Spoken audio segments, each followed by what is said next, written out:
तब्दीली के साथ बदलते भारत की शान।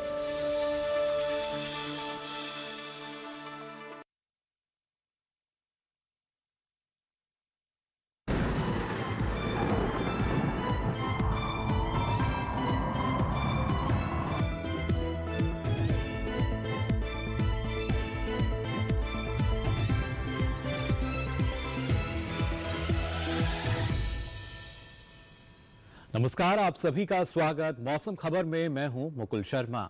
मौसम खबर में आपको बताएंगे देश के किन हिस्सों में हो सकती है भारी बारिश, कहां चल सकती हैं गर्म या तेज हवाएं, इसके अलावा मौसम में क्या रहेगा खास, ये सारी जानकारी आपको देंगे। लेकिन आइए सबसे पहले नजर डालते हैं मौसम की बड़ी खबरों पर। जी हां, क्या कुछ खास गतिविधि जो है वो किन किन क्षेत्रों में हो सकती है, ये सबसे पहले आपको हम बता देते हैं। और आइए नजर डालते हैं जो पहली बड़ी खबर है वो कहां से आ रही है। आप देख सकते हैं जम्मू कश्मीर की अगर बात की जाए तो यहां पर कहीं कहीं मूसलाधार बारिश के आसार बनते नजर आ रहे हैं। इसके साथ ही अगर उत्तराखंड की हम बात करें तो गिने चुने हिस्सों में यहां भी जोरदार बारिश की संभावना जताई गई है। और बात अगर की जाए खासतौर से पंजाब की तो आपको बता दें यहां पर इक्का दुक्का जगह ओले पड़ने का भी अनुमान जताया गया है। और इसके साथ ही मध्य प्रदेश की भी अगर बात की जाए तो छिटपुट इलाकों में यहां पर गर्म हवाएं चलने की संभावना जताई गई है। क्या कुछ खास रह सकता है ये आपको हम बता रहे हैं। वहीं असम की अगर बात की जाए तो बिजली की चमक के साथ यहां पर तेज हवाएं चलने की संभावना बनी हुई है। अब आइए आगे बढ़ते हैं और नजर डालते हैं मौसम पूर्वानुमान पर, यानी देश में कहां पर क्या कुछ चेतावनी जारी की गई है मौसम को लेकर, या इसके साथ साथ बारिश की स्थिति क्या रह सकती है। सबसे पहले बात कर लेते हैं चेतावनी की। इस मैप में आप देख पा रहे होंगे जो अलग अलग रंग हैं वो आपको जाहिर तौर पर यहां नजर आ रहे होंगे। और इसमें अगर हम बात करते हैं केसरिया रंग की, जी हां आप देख सकते हैं अगर जो असम या मेघालय की बात की जाए, सावधान रहने की बात कही गई है, तो यहां पर कहीं कहीं जो जोरदार बारिश है, भारी से भारी बारिश हो सकती है, इसकी संभावना जताई गई है। और खासतौर से अगर हम जम्मू कश्मीर की बात करें, लेह लद्दाख की हम बात करें या हिमाचल प्रदेश और इसके साथ साथ उत्तराखंड में आप देख सकते हैं यहां भी सावधान रहने की बात कही गई है। वहीं दक्षिण भारत की भी अगर बात की जाए तो यहां भी कई जगह जो बारिश है उसकी संभावना बनी हुई है। और इसके साथ आप देख सकते हैं ना सिर्फ इस क्षेत्र की अगर हम बात करते हैं, छत्तीसगढ़ की बात की जाए, ये तमाम क्षेत्र जो पूर्वोत्तर राज्य हैं इनमें अभी भी लगातार जो बारिश की संभावना है वो जताई गई है, जिस वजह से नजर बनाए रखने की बात कही गई है। और विस्तार से जान लेते हैं बारिश की स्थिति।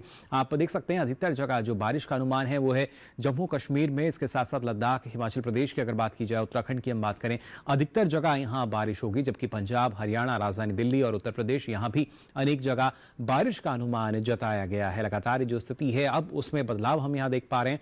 और अधिकतर जगह जो बारिश आप देख सकते हैं ना सिर्फ जो पहाड़ी क्षेत्रों में जबकि मैदानी क्षेत्रों में भी अधिकतर जगह अनेक जगह जो बारिश है वो हो सकती है।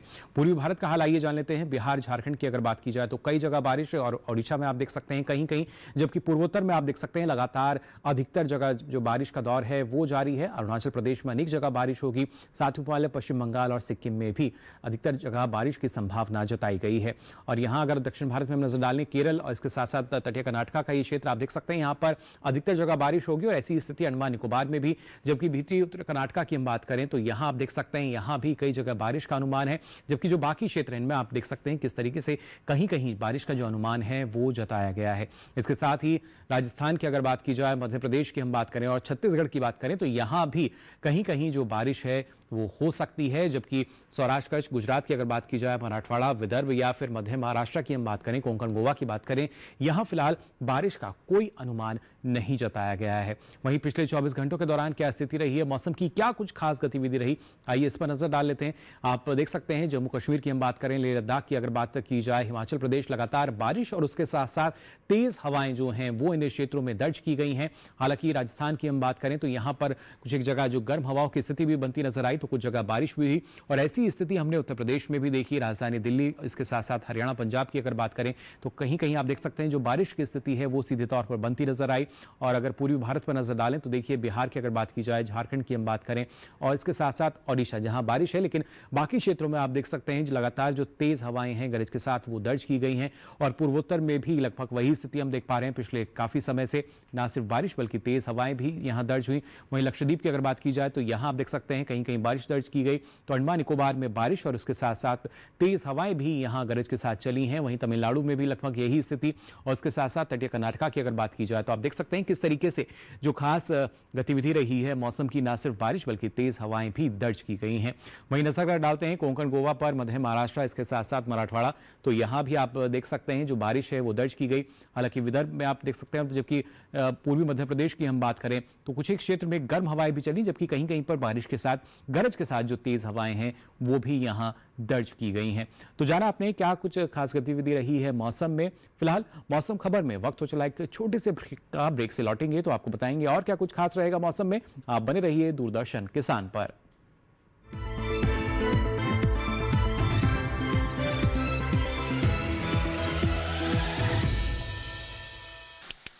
जब से माँ को नानी के यहाँ भेजा है कितने चिड़चिड़े हो गए हो। बेटा टीबी है उसको। टीबी का इलाज तो यहाँ भी हो सकता है। फिर अगर वो यहाँ रहती ना तो लोग कन्नी काट रहे होते हमसे। मुझे लोग नहीं, मम्मी। अरे क्या अर्जुन,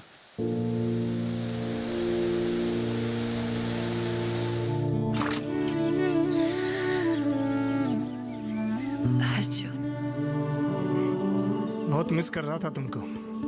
और मैं भी टीवी रिमोट का सर पैर समझ नहीं पा रहा था। अपनों का जोड़ है टीबी का तोड़, तो फिर भेदभाव क्यों? टीबी के इलाज में अपनों का साथ दें।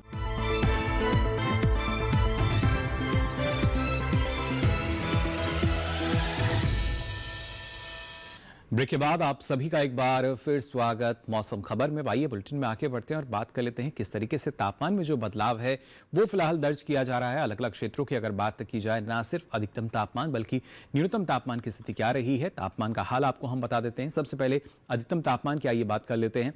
आप देख सकते हैं यहाँ पर अगर हम हरियाणा और इसके साथ साथ राजधानी दिल्ली की बात करें तो यहाँ पर अधिकतम तापमान सामान्य के मुकाबले 5 डिग्री सेल्सियस अधिक यानी ज्यादा दर्ज किया गया सामान्य तापमान के मुकाबले। साथ ही अगर बात की जाए खासतौर से ना सिर्फ पूर्वी उत्तर प्रदेश बल्कि पश्चिमी उत्तर प्रदेश में भी आप देख सकते हैं जो अधिकतम तापमान है ये सामान्य के मुकाबले 3 से 5 डिग्री सेल्सियस अधिक दर्ज किया गया पिछले 24 घंटों के दौरान। वहीं अगर बात कर लें मध्य प्रदेश की, पश्चिमी मध्य प्रदेश और पूर्वी मध्य प्रदेश, तो यहां भी अधिकतम तापमान 3 से 5 डिग्री सेल्सियस अधिक यानी ज्यादा दर्ज हुआ पिछले 24 घंटों के दौरान। किस तरीके के देखिए जो बदलाव है वो अधिकतम तापमान में देखने को मिल रहा है। गांगे पश्चिम बंगाल और साथ ही ओडिशा की भी अगर बात की जाए तो यहां भी आप देख सकते हैं जो इजाफा है वो अधिकतम तापमान में हुआ है करीब 3 से 5 डिग्री सेल्सियस का। अमूमन जो स्थिति हम देखते हैं सामान्य तापमान के मुकाबले किस तरह का बदलाव आया है इसकी जानकारी आपको हम दे रहे हैं। जबकि गुजरात की भी अगर बात की जाए तो यहां भी करीब 1 से 3 डिग्री सेल्सियस अधिक दर्ज हुआ है अधिकतम तापमान पिछले 24 घंटों के दौरान। और नजर अगर डालते हैं अरुणाचल प्रदेश पे तो देखिए यहां अधिकतम तापमान करीब 5 डिग्री सेल्सियस कम दर्ज किया गया, यानी जो गिरावट है वो यहां पर दर्ज की गई है अधिकतम तापमान में। और ना सिर्फ बल्कि जो और भी राज्य हैं पूर्वोत्तर भारत के आप देख सकते हैं नागालैंड, मणिपुर, मिजोरम, त्रिपुरा, तो यहां भी करीब 1 से 3 डिग्री सेल्सियस कम दर्ज हुआ है अधिकतम तापमान सामान्य तापमान के मुकाबले।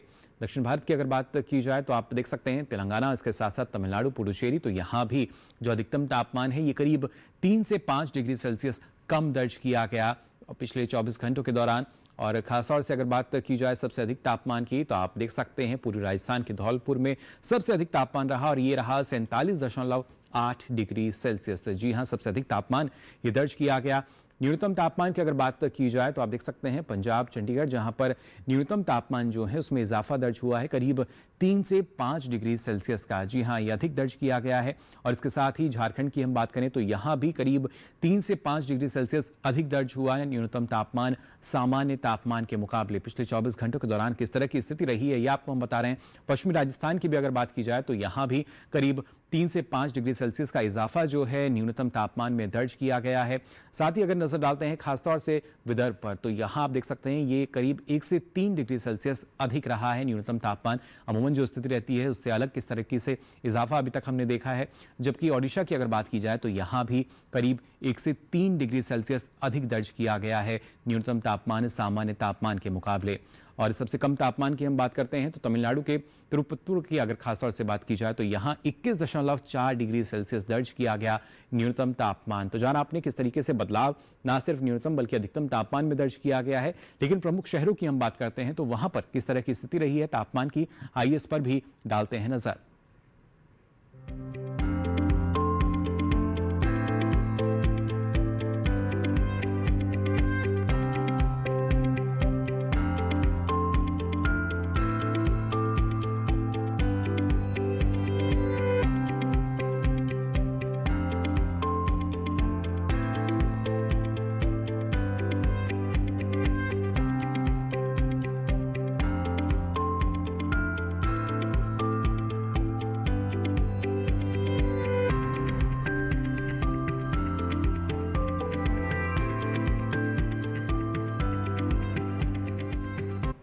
और इसी के साथ ही मौसम खबर में यहाँ वक्त हो चला है एक और छोटे से ब्रेक का। ब्रेक से लौटेंगे तो आपको बताएंगे और क्या कुछ खास रहेगा मौसम में। आप बने रहिए दूरदर्शन किसान पर।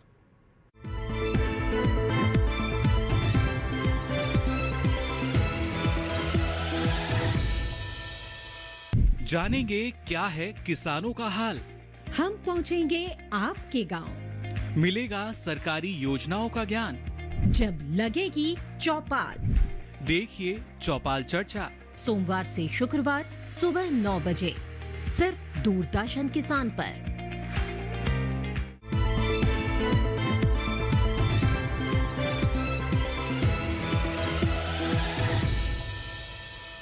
ब्रेक के बाद आप सभी का एक बार फिर स्वागत मौसम खबर में। अब आइए बुलेटिन में आगे बढ़ते हैं और आपको बताते हैं देश के प्रमुख शहरों की अगर बात की जाए वहां पर वायु गुणवत्ता सूचकांक के आधार पर क्या स्थिति दर्ज की गई है, यानी वायु वहां पर प्रदूषित है या किस श्रेणी में है, ये जानकारी आपको बता देते हैं। यानी वायु की गुणवत्ता जो है वो क्या कुछ दर्ज हुई देश के अलग अलग हिस्सों में या प्रमुख शहरों की अगर बात की जाए।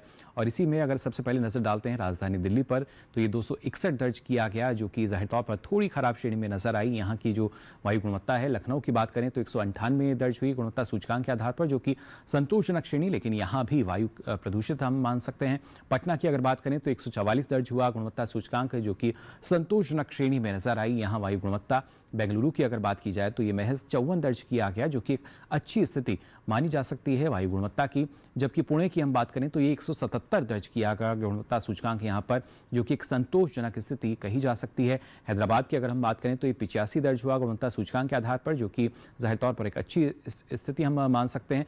हालांकि कोलकाता की अगर बात की जाए तो ये महज 49 दर्ज हुआ, जो कि एक बहुत अच्छी स्थिति मानी जा सकती है गुणवत्ता सूचकांक के आधार पर। मुंबई की बात करें तो 137 ये दर्ज हुआ, जो कि जाहिर तौर पर संतोषजनक स्थिति में यहाँ पर नजर आई यहाँ वायु की गुणवत्ता। अब आइए आगे बढ़ते हैं, नजर डालते हैं पर्यटन पूर्वानुमान पर। प्रमुख शहरों में किस तरह का मौसम रह सकता है। जम्मू कश्मीर के गुलमर्ग की अगर सबसे पहले हम बात करें तो आप देख सकते हैं रविवार और सोमवार को ना सिर्फ बिजली की चमक बल्कि गरज के साथ जो स्थिति है वो यहाँ बनती हुई नजर आ रही है। और इसके साथ ही मंगलवार बुधवार की अगर बात की जाए तो अगले 2 दिन यहाँ पर आप देख सकते हैं कुछ एक जगह जो बादल हैं वो जरूर छाए रह सकते हैं। ऐसे में जो अधिकतम तापमान है करीब 8 से 12 डिग्री सेल्सियस तक पहुंच सकता है, जबकि न्यूनतम तापमान करीब 2 डिग्री सेल्सियस के आसपास रहने का अनुमान जताया गया है।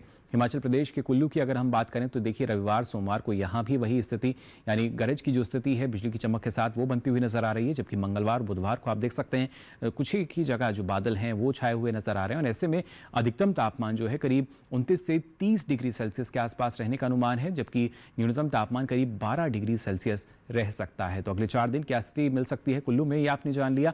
आगे बढ़ते हैं हरियाणा के कुरुक्षेत्र की अगर बात की जाए, देखिए यहाँ भी रविवार सोमवार मंगलवार आपको स्थिति सीधे तौर पर नजर आ रही होगी, ना सिर्फ बिजली की चमक बल्कि गरज की स्थिति। बुधवार में हालांकि कुछ एक जगह जो बादल हैं वो जरूर छाए रह सकते हैं। और ऐसे में जो अधिकतम तापमान है करीब 37 से 39 डिग्री सेल्सियस के आसपास ये रह सकता है, जबकि न्यूनतम तापमान भी आप देख सकते हैं 25 से 27 डिग्री सेल्सियस के आसपास रहने का अनुमान जताया गया है। आगे बढ़ते हैं राजस्थान के जोधपुर की अगर बात की जाए तो देखिए रविवार को यहाँ मौसम पूरी तरीके से साफ रहेगा, पूरी तरीके से खुला है, जबकि सोमवार को कुछ एक जगह जो बादल हैं वो छाए रह सकते हैं। जबकि मंगलवार बुधवार फिर से एक बार जो मौसम है पूरी तरीके से साफ हमें नजर आ रहा है। और ऐसे में जो अधिकतम तापमान है करीब 40 से 41 डिग्री सेल्सियस के आसपास रह सकता है। वहीं न्यूनतम तापमान की बात की जाए तो ये 26 से 27 डिग्री सेल्सियस के आसपास रहने का अनुमान जताया गया है भारत मौसम विज्ञान विभाग द्वारा। बिहार के बोधगया की अगर बात की जाए, अगर आप यहाँ का रुख करना चाहते हैं या वहां पर मौजूद हैं तो देखिए रविवार से लेकर बुधवार तक चारों ही दिन कुछ एक जगह जो बादल हैं वो जरूर छाए रह सकते हैं। और ऐसे में जो अधिकतम तापमान है करीब 36 से 39 डिग्री सेल्सियस के आसपास रहने का अनुमान, जबकि न्यूनतम तापमान जो है 25 से 29 डिग्री सेल्सियस के आसपास रह सकता है। तो बोधगया का मौसम आपने जान लिया, क्या स्थिति यहाँ पर आपको मिल सकती है। आगे बढ़ते हैं, नजर डालते हैं खासतौर से ओडिशा के पुरी पर। तो यहाँ देखिए रविवार सोमवार मंगलवार 3 दिन आपको कुछ एक जगह जो बादल हैं वो छाए हुए मिलेंगे, लेकिन बुधवार में बादल बरसते हुए नजर आ रहे हैं, यानी कुछ एक जगह जो बारिश की संभावना है वो जताई गई है। और ऐसे में जो अधिकतम तापमान है आप देख सकते हैं करीब 33 से 34 डिग्री सेल्सियस, तो न्यूनतम तापमान भी करीब 27 से 28 डिग्री सेल्सियस रह सकता है। तो जाना आपने पुरी में मौसम आपको कैसा मिलेगा अगले 4 दिनों की अगर बात की जाए। नागालैंड के कोहिमा की अगर हम बात करें तो देखिए रविवार को यहाँ पर बिजली की चमक के साथ जो गरज की स्थिति है वो बनती हुई नजर आ रही है, जबकि सोमवार, मंगलवार, बुधवार अगले 3 दिन जो है उसके वहां पर कुछ एक जगह जो बादल हैं ये छाए रह सकते हैं। ऐसे में अधिकतम तापमान जो है करीब 24 से 26 डिग्री सेल्सियस के आसपास रहने का अनुमान है, तो न्यूनतम तापमान भी करीब 14 से 15 डिग्री सेल्सियस रह सकता है। कोई बड़ा बदलाव जो है वो हालांकि तापमान में नजर नहीं आ रहा। वहीं अगर हम बात करते हैं कर्नाटक के मैसूर की, जी हाँ, कर्नाटक के मैसूर की अगर बात की जाए तो आप देख सकते हैं यहाँ पर क्या स्थिति बनी हुई है। लगातार बिजली की चमक के साथ जो गरज की स्थिति है वो हम देख पा रहे हैं रविवार से लेकर बुधवार तक, और ऐसे में जो अधिकतम तापमान है करीब 33 से 34 डिग्री सेल्सियस के आसपास रह सकता है, जबकि न्यूनतम तापमान 21 डिग्री सेल्सियस रहने का अनुमान जताया गया है। तो मैसूर का अगर आप रुख कर रहे हैं, जान लिया आपने किस तरह का मौसम आपको यहाँ पर मिल सकता है और किस तरीके से आपको तैयारी जरूर कर लेनी चाहिए जहां भी आप रुख करते हैं। तमिलनाडु के कन्याकुमारी की अगर बात की जाए तो यहाँ भी रविवार से लेकर बुधवार तक आप देख सकते हैं लगातार जो बादल हैं कहीं कहीं उनका सामना आपको करना पड़ सकता है, यानी कहीं कहीं जो बादल हैं सिर्फ वो छाए आपको जरूर मिलेंगे। और ऐसे में जो अधिकतम तापमान है करीब 30 से 31 डिग्री सेल्सियस के आसपास ये रह सकता है, जबकि न्यूनतम तापमान 25 से 26 डिग्री सेल्सियस रहने का अनुमान जताया गया है भारत मौसम विज्ञान विभाग द्वारा। तो जाना आपने किस तरह का मौसम है और इसी में जो बदलाव आता है उसका असर हम देखते हैं कृषि क्षेत्र पर। तो मौसम को ध्यान में रखते हुए फिलहाल जो किसान हैं वो कौन कौन से कृषि कार्य कर सकते हैं, आइए जान लेते हैं इस खास रिपोर्ट में। बिहार में मक्के की कटाई करे किसान मूंग की कटाई कर सकते हैं। मूंग के खेत में पर्याप्त नमी बनाए रखे, मूंग के खेत में निराई करे, यहाँ बैंगन के खेत की देखभाल करते रहे। इसके साथ ही धान की खेती के लिए खेत तैयार कर ले। वहीं जूट के खेत में निराई कर सकते हैं, जूट के खेत से खरपतवार निकाले। बिहार में आम के बागों की देखभाल कर ले। इसके अलावा प्याज के खेत में सिंचाई करे। किसान भिंडी के खेत में निराई करते रहे। यहीं कद्दू के खेत में सिंचाई कर ले, साथ ही कद्दू के खेत में सिंचाई कर सकते हैं। बिहार में करेले के खेत से घास फूस निकाल ले, करेले के खेत में सिंचाई करते रहे। झारखंड में मूंग की बुआई कर ले, मूंग के खेत में पर्याप्त नमी बनाए रखे। वहीं फूलगोभी के खेत में सिंचाई कर सकते हैं। इस समय फूलगोभी में कीट लगने की आशंका बनी हुई है, ऐसे में कीटों से बचाव के लिए कृषि विशेषज्ञों की सलाह से फूलगोभी में कीटनाशक का छिड़काव करें। किसान पत्ता गोभी के खेत में सिंचाई कर ले, पत्ता गोभी में कीट लगने की संभावना है, ऐसे में कीटों से बचाव के लिए कृषि विशेषज्ञों की सलाह से पत्ता गोभी में कीटनाशक छिड़के। अभी हल्दी की बुआई का समय उपयुक्त है। झारखंड में धान की रुपाई कर ले, धान में कीटों से बचाव के लिए कृषि विशेषज्ञों की सलाह से कीटनाशक का छिड़काव करें। तो जाना आपने मौसम को ध्यान में रखते हुए कौन कौन से कृषि कार्य आप कर सकते हैं। आइए आगे बढ़ते हैं और आज की फसल में बात कर लेते हैं मूंग की खेती की। अगर आप इसकी खेती करना चाहते हैं तो आपको किन बातों का ख्याल रखना होगा इस मौसम में, जान लेते हैं इस खास रिपोर्ट में। दालें प्रोटीन से भरपूर होती हैं। भारत में सबसे ज्यादा दालें उगाई जाती हैं और इनका सेवन भी सबसे ज्यादा भारत में ही होता है। दलहनी फसलों में मूंग की अलग पहचान है। ये पौष्टिक भी है और पचने में आसान भी। यही वजह है कि बीमार लोगों को अक्सर मूंग की दाल दी जाती है। मूंग की बुआई बरसात के दिनों में होती है, लेकिन जायद के दौरान इसे हरी खाद के रूप में भी बोया जाता है। रबी की कटाई के बाद अगर आप मूंग बो रहे हैं तो गन्ने के साथ मिश्रित फसल के तौर पर इसे बोया जा सकता है। जब तक गन्ने की फसल बड़ी होगी, मूंग की कटाई का समय आ जाएगा। इस तरह किसान एक ही खेत से ज्यादा मुनाफा कमा सकते हैं। दूसरी ओर दलहनी फसल होने की वजह से मूंग मिट्टी की उपजाऊ शक्ति को बेहतर बनाती है। बुआई के दौरान खेत में पर्याप्त नमी रखें और बीज को उचित दवा से शोधित जरूर कर लें। मूंग के लिए नम और गर्म जलवायु की जरूरत होती है और 7 से 7.5 पीएच मान वाली दोमट और बलुई दोमट मिट्टी सबसे अच्छी मानी जाती है। 1 हेक्टेयर खेत के लिए 15 से 20 किलो बीज की जरूरत होती है। बुआई कतार में करें और एक कतार से दूसरी कतार के बीच 20 से 30 सेंटीमीटर का फासला रखें। बीज से बीज की दूरी 8 से 10 सेंटीमीटर रखनी होगी। बुआई के बाद समय समय पर सिंचाई करते रहें और खरपतवार भी निकालते रहें। किसान किसी भी तरह की दवा का छिड़काव करने से पहले कृषि विशेषज्ञों की सलाह जरूर लें। तो जाना आपने इस मौसम में कैसे आप सफलतापूर्वक जो कृषि कार्य हैं वो भी कर सकते हैं, अलग अलग फसलों का चयन भी कर सकते हैं। लेकिन ये महत्वपूर्ण कि आप ये सारी जानकारी और कहाँ से हासिल कर पाएंगे, तो आपको बता दें अब ये मौसम की सारी जानकारी आप देख सकते हैं डीडी किसान के यूट्यूब चैनल पर इस QR कोड को स्कैन करके। तो जाना आज आपने मौसम में क्या कुछ खास रह सकता है। फिलहाल मौसम खबर में वक्त चला है आपसे विदा लेने का। फिर होंगे हाजिर नई नई जानकारियों के साथ, तब तक के लिए दीजिए इजाजत। नमस्कार।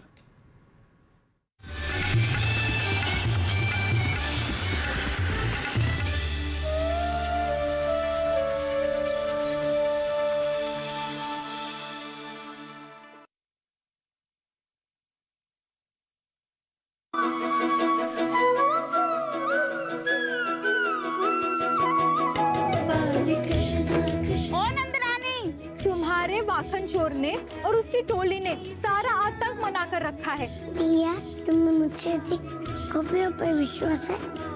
माखन की मटकी में ज्ञान का सागर। देखिए बाल कृष्ण सोमवार से शुक्रवार रात 9 बजे सिर्फ डीडी नेशनल पर।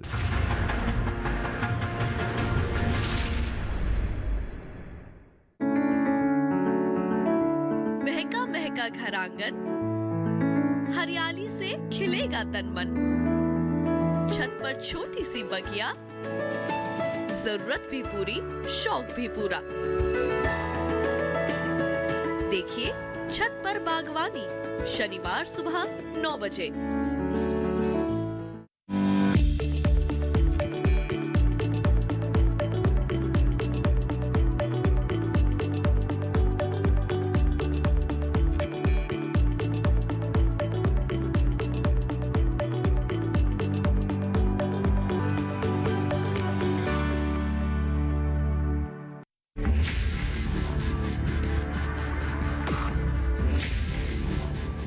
भोजन, जल और शुद्ध वातावरण हमारे जीवन का मुख्य आधार है और कृषि इसका मूल स्तंभ।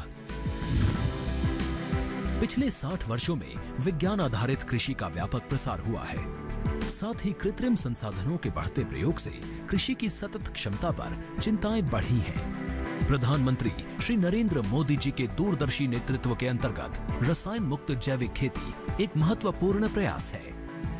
रसायन मुक्त जैविक खेती को बढ़ावा देने के लिए 5 वर्ष पूर्व सरकार ने परंपरागत कृषि विकास योजना तथा उत्तर पूर्व भारत में जैविक मूल्य श्रृंखला योजनाएं आरंभ की। ऑर्गेनिक फार्मिंग को देश भर में बढ़ावा देने के लिए सरकार अनेक प्रयास कर रही है। इसके लिए परंपरागत कृषि विकास योजना के तहत काम किया जा रहा है। न सिर्फ ऑर्गेनिक फार्मिंग को बल दिया जा रहा है, बल्कि उसके लिए वैल्यू एडिशन और मार्केट की व्यवस्था भी की जा रही है। भारत सरकार एवं किसानों के सम्मिलित प्रयासों से आज देश के लगभग 36 लाख किसान 38 लाख हेक्टेयर क्षेत्र में जैविक खेती कर रहे हैं। इसके अतिरिक्त हमारे देश के अनेक ऐसे क्षेत्र हैं जहां आज भी पारंपरिक जैविक खेती हो रही है। इन पारंपरिक जैविक क्षेत्रों को जैविक प्रमाणीकरण सुलभ कराने हेतु पीजीएस के अंतर्गत लार्ज एरिया सर्टिफिकेट का प्रावधान किया गया है।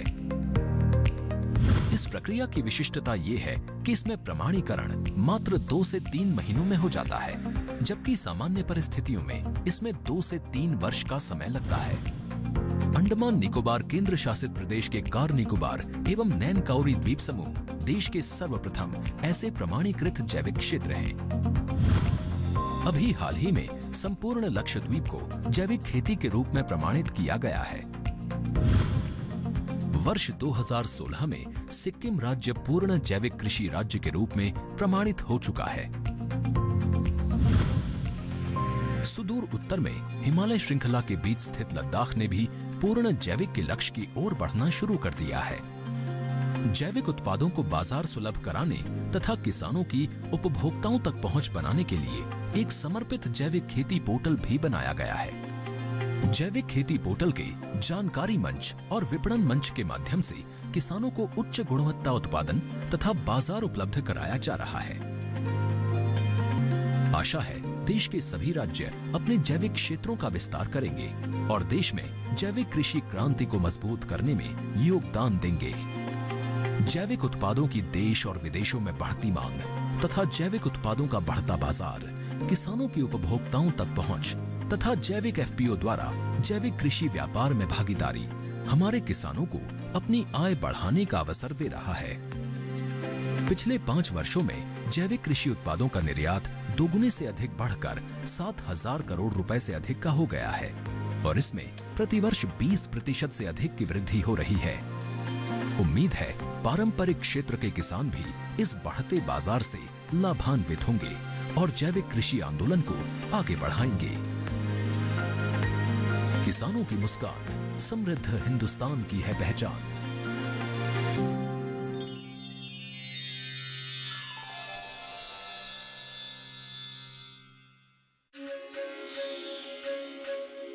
ओडिसी नृत्य शैली भारत की प्राचीनतम नृत्य शैलियों में से एक है।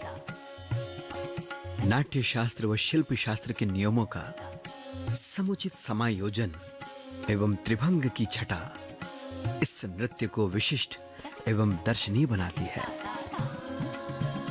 वाणी माधव ने अपने ओडिसी नृत्य द्वारा भारत ही नहीं वरन विश्व स्तर पर अपनी एक अलग पहचान बनाई है। उनका उत्कृष्ट नृत्य संयोजन ओडिसी नृत्य की सुंदर भाव भंगिमाओं का प्रदर्शन दर्शकों को भाव विभोर कर देता है। वाणी माधव प्रकृति के बहुत करीब हैं। प्रकृति उन्हें अपने नृत्य में नित्य नए प्रयोग करने हेतु प्रेरित करती है। उनका यह मानना है कि उत्कृष्ट सृजन के लिए आंतरिक संतुलन परम आवश्यक है।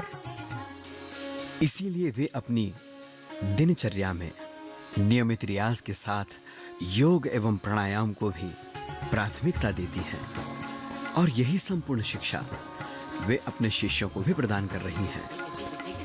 ऐसी प्रतिभा की धनी वाणी माधव के साथ आरंभ कर रहे हैं नृत्यशाला।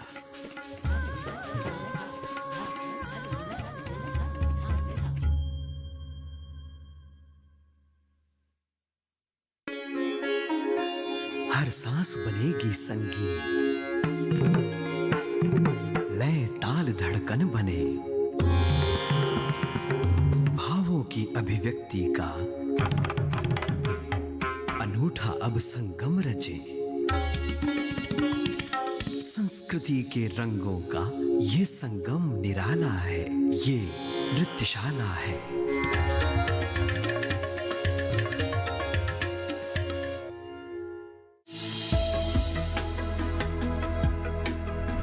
आहार में बदलाव कैसे बन सकता है बीमारी का कारण?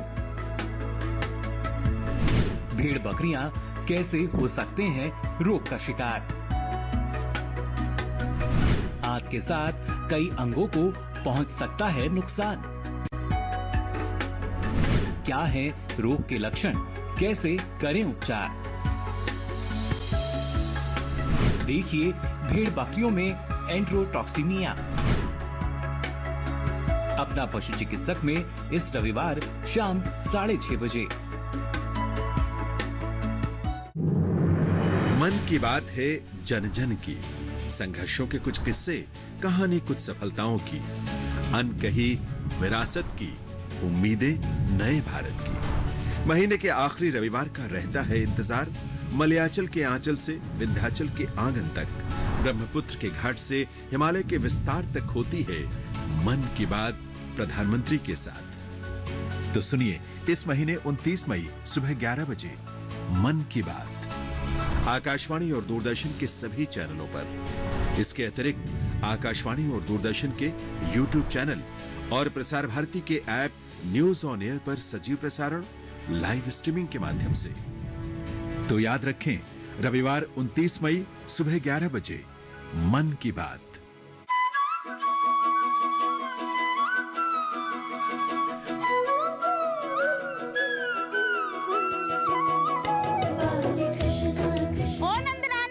तुम्हारे माखन चोर ने और उसकी टोली ने सारा आतंक मना कर रखा है। भैया तुम्हें मुझसे अधिक कॉपियों पर विश्वास है?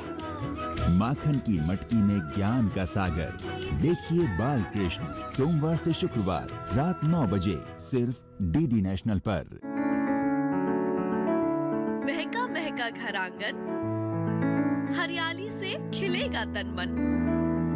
छत पर छोटी सी बगिया, जरूरत भी पूरी, शौक भी पूरा।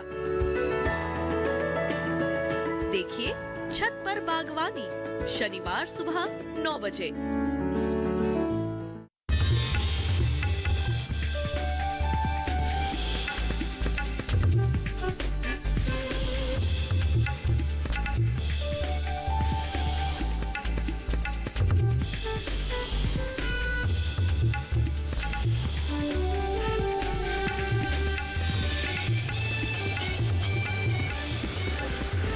टीवी के साथ बदलते भारत की शान।